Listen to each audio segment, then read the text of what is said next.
So we're learning how to read biblical poetry, which makes up over 30% of the Bible. Yeah, poetry is a way of writing that doesn't just communicate information.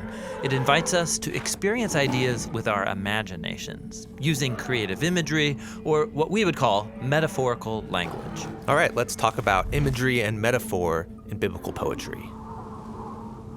So some things in life are easy to understand because they're tangible, physical experiences, like being cold. Yeah, being cold is no fun. But other experiences aren't as concrete, like when somebody doesn't like you. But that's no fun either. So two very different things, but notice how your mind has linked them together without you knowing it. So when we say things like, she gave me the cold shoulder, or don't be so cold. You could also flip it around and think of affection as warmth. It took him a while to warm up to me, or she's a warm person. Exactly. So we take a basic concept, like warmth, and then we map it onto an abstract concept, like affection. It gives us a more imaginative way to talk about our experiences. We're thinking in metaphors. Yeah, they provide the framework for how our minds make sense of the world. Metaphors govern all of our thinking and language. Like right there, metaphors govern. That's a metaphor in and of itself, saying that ideas are rulers.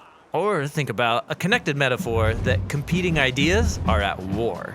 Yeah, in a debate, I have to defend my position and provide backup so I could win the argument. And so you can see, metaphors aren't just a fancy way of writing, they're everywhere in our language. And the metaphors we use shape our imaginations and our behavior.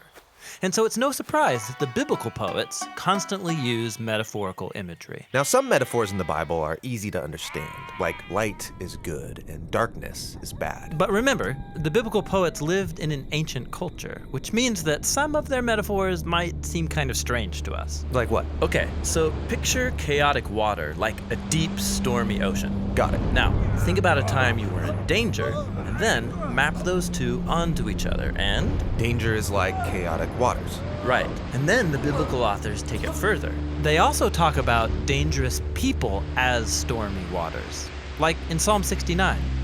Save me, O God, for the waters are up to my throat. I've entered the deep waters. My enemies outnumber the hairs of my head. Oh, the enemies are dangerous waves. Yes, and so are enemy nations. Like in Isaiah 17, woe to the nations that rage like the raging, roaring seas.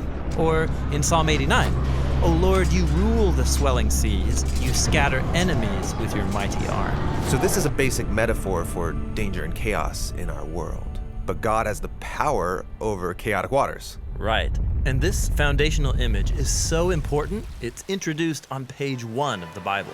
Oh, right. The uncreated world in Genesis 1 is a dark, chaotic ocean that God brings order to. Exactly. The image begins there and then develops throughout the rest of the Bible, and so does its opposite. If chaotic water is a fundamental image of danger, think about what dry land would represent.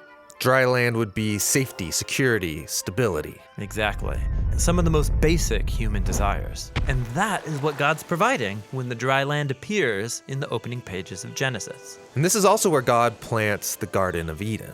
And it's no average garden. It's described with imagery of an ancient temple, high above those dangerous waters. And then from this garden temple flows a river that waters everything. So the human ideal is to be with God in a mountain garden temple. Yes, this image permeates biblical poetry. Like when David celebrates God's presence in the temple in Psalm 65.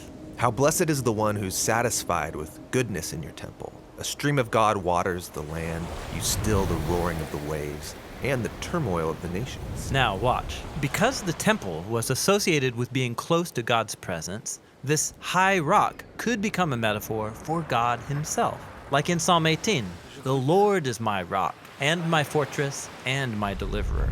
And that's the image Jesus is drawing on when he says that listening to him is like building your house on the rock. Exactly. And so notice how these rich metaphors in biblical poetry are rooted in images from earlier biblical narratives. That's how metaphors work in the Bible. You need the narratives to understand the poetic images, and the images reveal deeper meaning in those narratives. Cool. Now, the largest collection of poetry in the Bible is the Book of Psalms. And learning how to read the Book of Psalms, that's what we'll talk about next.